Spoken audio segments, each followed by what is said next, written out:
Relax sa paglalakad at nagva-vlog pa ng kanilang Intramuros trip ang mga tourism student na ito sa kahabaan ng General Luna Street sa Intramuros, Maynila.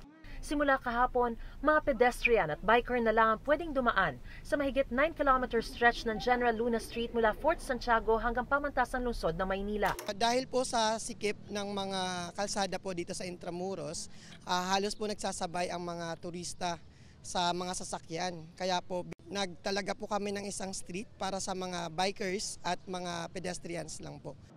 Ang mga dating asfalto at sementadong daan, pinalitan ng bricks para madaling matukoy kung ano ang mga bawal ng daanan ng sasakyan.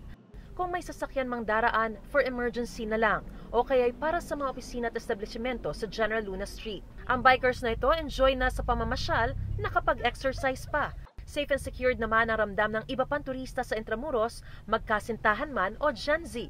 Masarap pong mag-ikot-ikot dito sa Intra, kaya nag-extend pa po kami ng 1 more hour pa. Since we live now today in 21st century na, di ba, parang wala na po masyadong mga place na parang katulad dito ng Intramuros na makita pa rin yung ganda ng history, ng kasaysayan. Ang vintage po ng Atake.